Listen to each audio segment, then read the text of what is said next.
Just leave it, old man. That clock's been dead longer than you've been alive." The words landed in the quiet of the repair shop like a wrench dropped on concrete. 74-year-old August Bellecourt stood at the counter with his hands wrapped around a mahogany case, the kind that takes 2 hands to carry properly, the kind you don't set down carelessly. The young man behind the counter, whose name tag read Zach, hadn't even looked up from his laptop when he said it.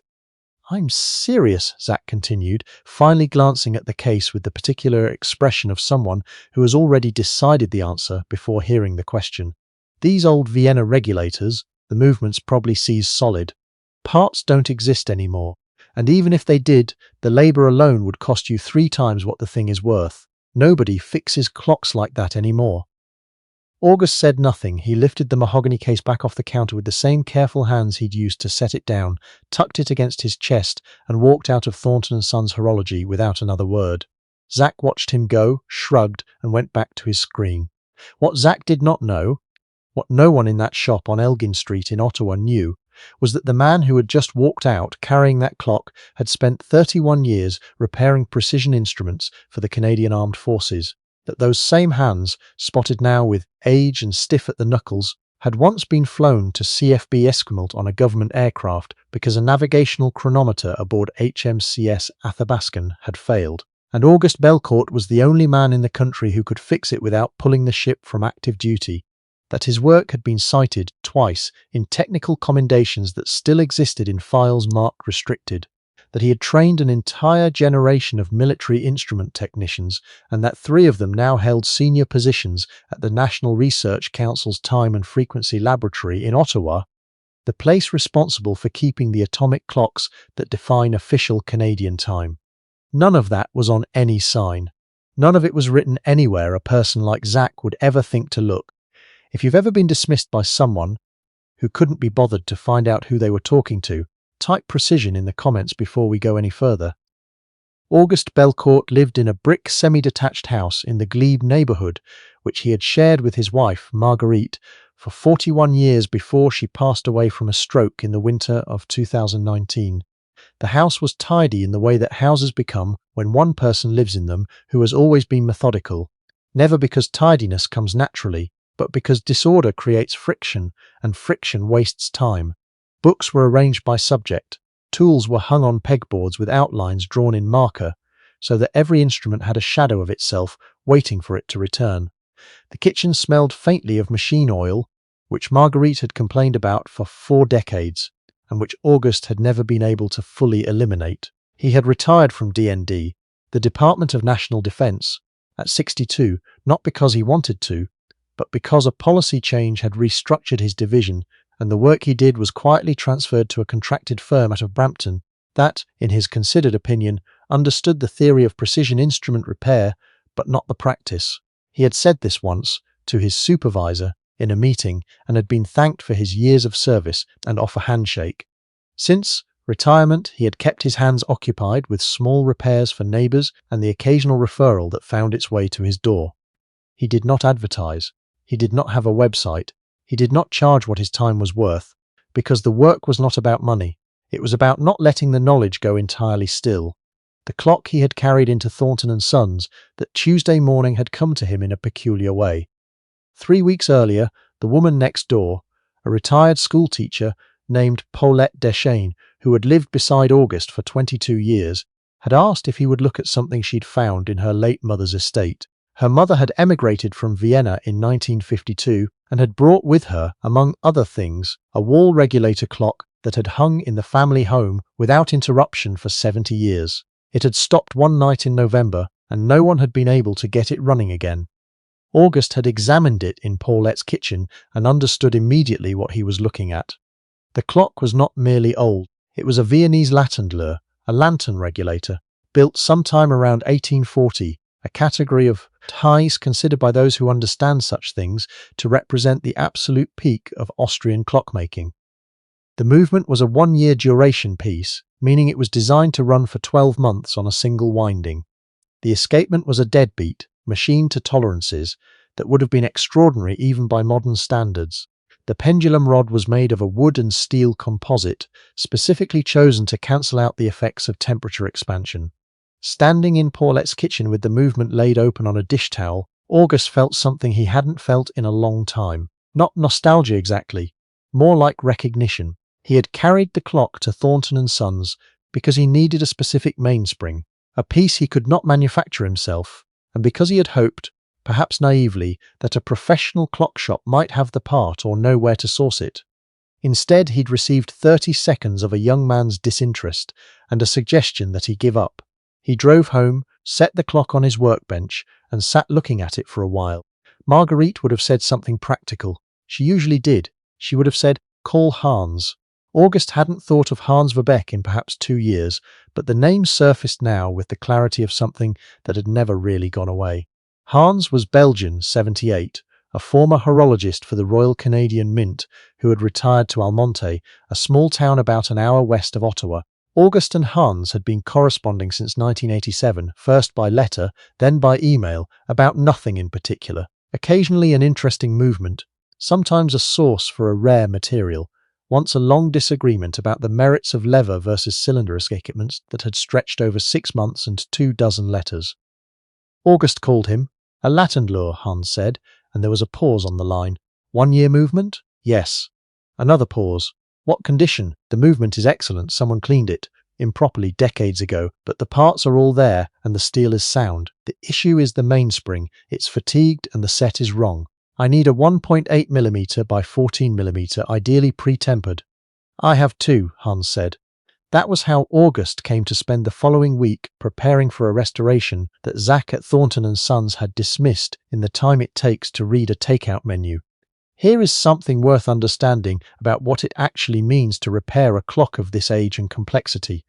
Because most people, even people who consider themselves mechanically minded, have no real conception of what the work involves. A modern quartz clock keeps time by counting the vibrations of a crystal oscillating at 32,768 cycles per second. It is accurate, inexpensive, and almost entirely maintenance-free. There is nothing wrong with it. But a Viennese regulator from 1840 keeps time through an entirely different logic, through the patient, repeating conversation between gravity and a swinging pendulum, mediated by a series of wheels and levers, machined by hand from raw brass and steel by craftsmen who had spent their entire working lives learning to do exactly that and nothing else. Every component in such a movement interacts with every other component, wherein one wheel affects the performance of the escapement. A slightly bent pivot changes the power curve through the gear train. The spring that drives the whole system must be sized and tempered with precision, because a spring that is too strong will push the escapement past its limits and the clock will run fast. A spring that is too weak will fail to complete the power cycle and the clock will stop. Getting this right on a movement that was built 185 years ago, by craftsmen whose technical notes no longer exist, in an era before standardized tolerances, requires a combination of measurement, judgment, and experience that cannot be learned from a manual. This is what Zach had dismissed. August began the disassembly with a tool he'd had since 1978, a pivot-end screwdriver with a handle that had been rewrapped in leather so many times the original wood was somewhere underneath 3 generations of grip. He documented every step with a digital camera, not because he needed reminders, but because documentation was habit. Because his instructor at RCEME School in Barryfield had told him once that a technician who doesn't document is a technician who trusts his memory more than his work deserves. He cleaned each component in an ultrasonic bath, then inspected every pivot under magnification, measuring diameters with a digital micrometer to the 100th of a millimeter. 2 pivots in the center wheel showed wear that would need polishing. The escape wheel, the final wheel in the gear train, the one that releases 1 tooth at a time to the pendulum's rhythm, was in remarkable condition. Whoever had built this movement had used high-carbon steel for the escape wheel and soft brass for the pallets, which is counterintuitive and sounds wrong, but is in fact the correct arrangement because it allows the wear to occur predictably in the replaceable part rather than in the wheel that would be nearly impossible to reproduce. The person who built this movement in Vienna in 1840 had thought about what would happen 185 years later. That kind of thinking, August had always believed, was the closest thing to a conversation across time that the material world allowed. The mainspring arrived from Almonte in a small padded envelope with a handwritten note from Hans that said only, 182mm measured, fits E-series Laterndluhr. Go carefully at first set. HV. August went carefully. Fitting a mainspring into a barrel, the cylindrical housing that contains it, is a process that requires patience more than strength. The spring must be coiled progressively, one layer at a time, until it fits within the barrel without binding. Too much tension in the fitting process and the spring develops a set, a permanent deformation that changes how it releases energy throughout its run.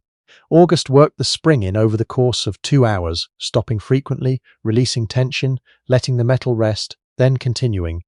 Marguerite had always found this part baffling. She would sometimes come into the workshop and find him sitting still at his bench with his hands in his lap, just waiting, and she would ask what he was doing. Letting the steel think, he'd tell her. She had eventually stopped asking. When the movement was fully assembled and oiled, using clock oil sourced from a supplier in Switzerland, because the viscosity was consistent in a way that domestic alternatives were not, August hung the pendulum and gave it its first push. The clock began to tick. Not the weak, hesitant tick of a mechanism finding itself, but a full, authoritative tick, even in amplitude, even in interval, the sound of a system in complete equilibrium. August stood in his workshop and listened to it for several minutes without moving. The escapement ran at 3600 beats per hour, 1 beat per second, as it had been designed to do. He checked it against a GPS-referenced time signal on his phone and found it within 4 seconds over the first 2 hours, which for a freshly serviced antique movement was well within acceptable range, and would tighten considerably as the lubricants distributed and the pivots seated. He had not decided what to do next. He could simply return the clock to Paulette. That would have been the logical conclusion to what she'd asked of him, but something else had been sitting at the back of his mind since the day he'd walked out of Thornton & Sons, and it was not anger, exactly. It was something quieter and more stubborn. It was the awareness that the young man behind that counter would continue dismissing work he didn't understand, and that the people who came through that door with old, complicated, irreplaceable things would leave with nothing. That knowledge dying was not an abstract problem. It was a specific problem, one repair at a time.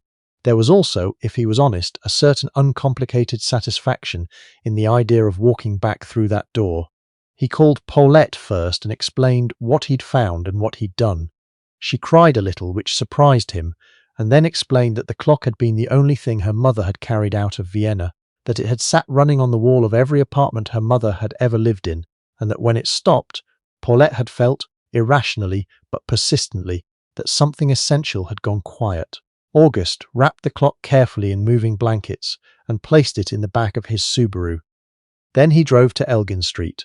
The bell above the door of Thornton & Sons made the same sound it had made 2 weeks earlier. Zach was at the counter in the same position, though the laptop had been replaced by a smartphone. He glanced up with the expression of someone preparing to be politely unhelpful. Then August set the clock on the counter and opened the mahogany case. The movement was visible through the glazed side panels, the pendulum swinging in its slow, certain arc, the escape wheel releasing and catching in perfect rhythm, the whole intricate arrangement of gears turning in a silence that somehow made the tick louder. The case had been cleaned and the wood brought back to a depth of colour that the decades of kitchen wall proximity to steam and cooking oil had dulled but not destroyed. Zach said nothing for a moment. Then he leaned forward and looked at the movement the way people look at things they didn't know existed 5 seconds ago. "Is that?" he started. "A Viennese Laterndluhr," August said. 1 year duration movement, circa 1840. Deadbeat escapement, temperature-compensated pendulum. Mainspring was fatigued and had developed a set. I sourced a replacement from a retired horologist in Almonte, fitted and tempered it over 2 sessions, repivoted the center wheel, and serviced the full train. It's running within 4 seconds a day on a GPS reference, which will improve over the next week as the oil distributes. Zach straightened up slowly. The colour in his face had shifted in a way he was not entirely in control of. How did you?" He stopped. Started again. "You actually fixed it?" "Yes, I told you it was impossible." "I know." There was a long pause in which the clock ticked 7 times.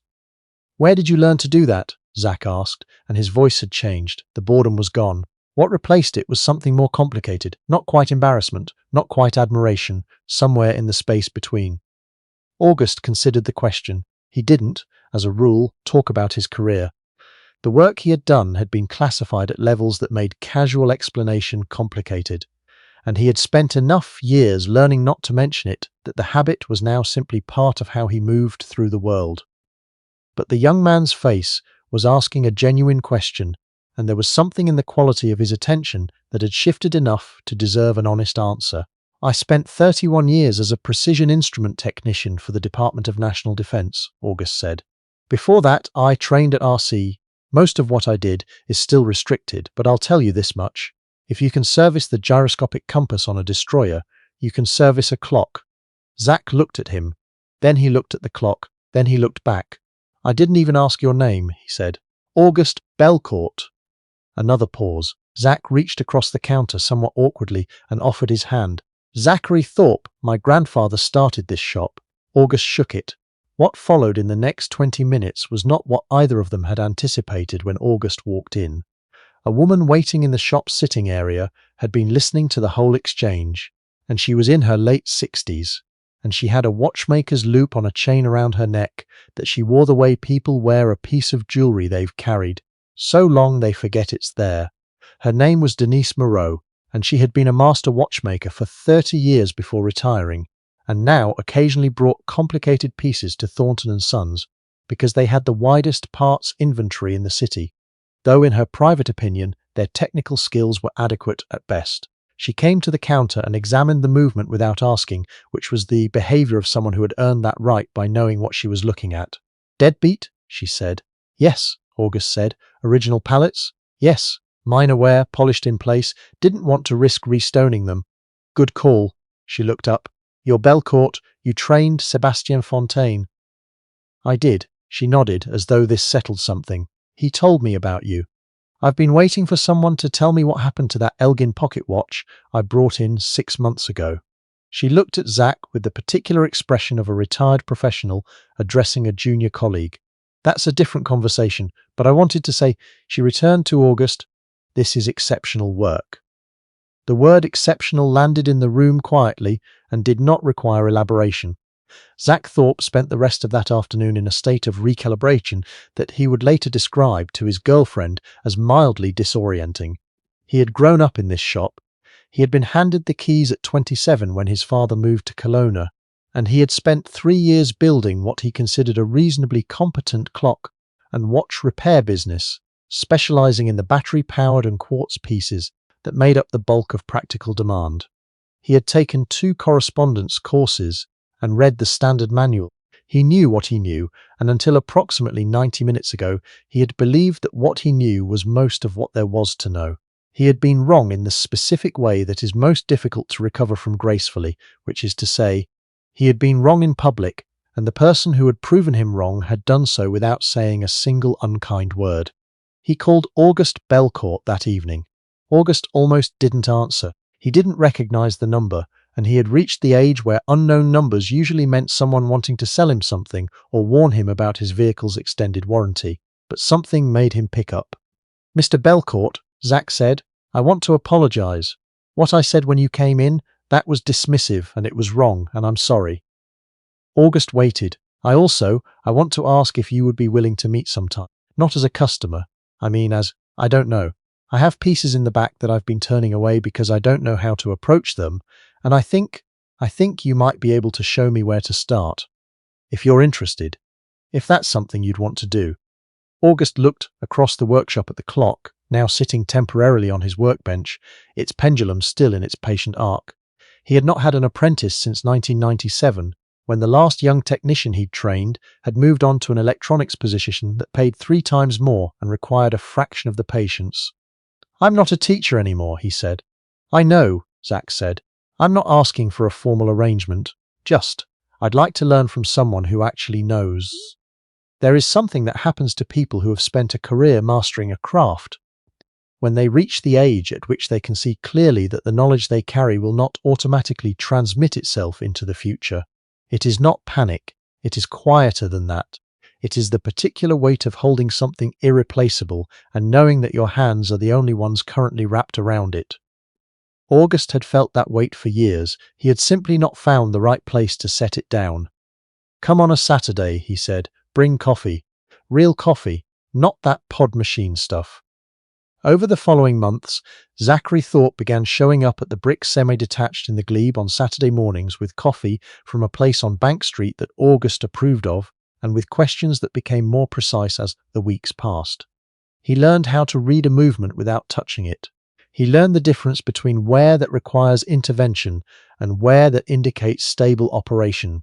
He learned that the correct response to a seized pivot is patience and penetrating oil applied in quantities measured in drops, not force applied in quantities measured in frustration.